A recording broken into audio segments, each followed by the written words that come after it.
Assalamualaikum warahmatullahi wabarakatuh.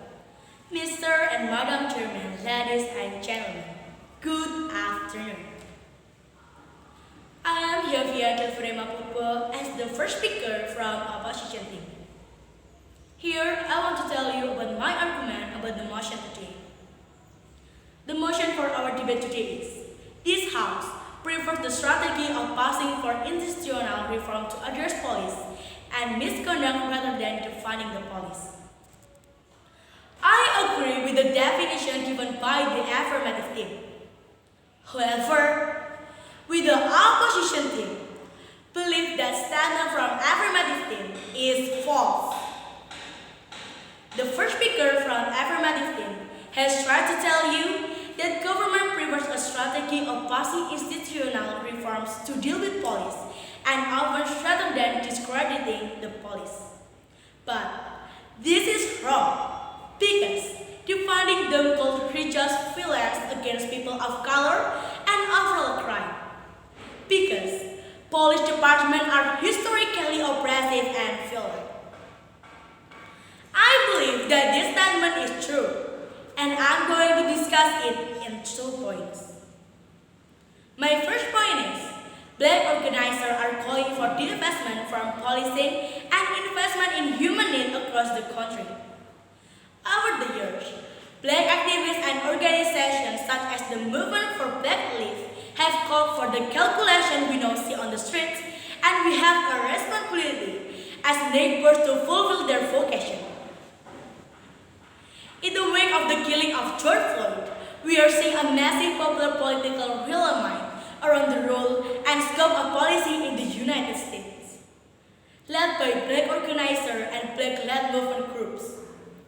More than ever before, this movement is calling for divestment from police department and reinvestment into the life-affirming service that help communities thrive.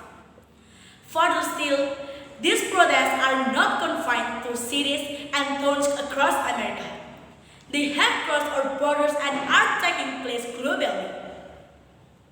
These calls are being heard, and the power of the people has already led to momentum for meaningful local change, where the vast majority of policy decisions take place. As black people continue to be murdered by law enforcement in communities across the country, local change is not just necessary but vital. The Minneapolis City Council has begun the process of going even further than divestment.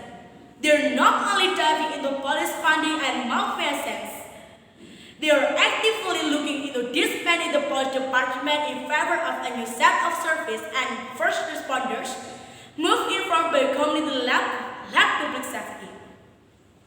In Minneapolis, there is a veto-proof majority of the city council in favor. This bold action is promising, and it is not isolated. And guys, for years, black activists and organizations like the Movement for Black Lives has been calling for the reckoning we now see in the streets, and we have a responsibility as a nation to meet their call. Elected officials and organizations who work in the policy space cannot change their past inaction or tepid reform efforts. But we can dig and put in the work now to fight, to ensure we never see the death of another Breonna Taylor, Tony McJane, or George Floyd. To center the work of the communities who ask over and over again for their government to invest in their communities and the service they need. To stand with them and fight for the right for their very lives. Next, to my second point. My second point is, our tax dollars should be invested in more human and just alternative to policing. Activists would like cities to stop increasing police budgets each year, and for a large percentage of the budget to be diverted to other causes. Exactly how much local group believe could be reallocate varies by locality and each individual city's current budget. Over the past few decades, police money budgets have made up an ever larger share of many cities' overall budgets. Nationwide, an estimated $100 billion is spent on policy each year. In fact, police budgets comprise up to 20% to 45% of discretionary funds in cities across the country in 2020. According to a report from the Center for Popular Democracy Action and Advocacy Group that promotes progressive policy, tax money can be used to fund health care workers to respond to mental health emergencies, not the police. It also means shifting our resources to a transformative justice approach that supports survivors and work directly with those who have caused harm through community-based accountability system. Under this model, community members work together to keep each other safe. Throwing out police money is one step we can take to free up the public resource and imagination for a more just and human approach to community safety and the common good. It's time to dispatch the police.